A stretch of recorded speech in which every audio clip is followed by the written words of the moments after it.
Pallu Snehareddy and my sister-in-law Nagureddy and my friends Smita-Reddy ముగ్గురు కలిసి Carnival పెట్టారు and I'm just here to support them.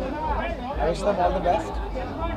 నాకు పెద్ద చెప్పడానికి లేదు, షూటింగ్ నుంచి వచ్చా, పుష్ప షూటింగ్ నుంచి దీనికోసమే. Thank you everybody for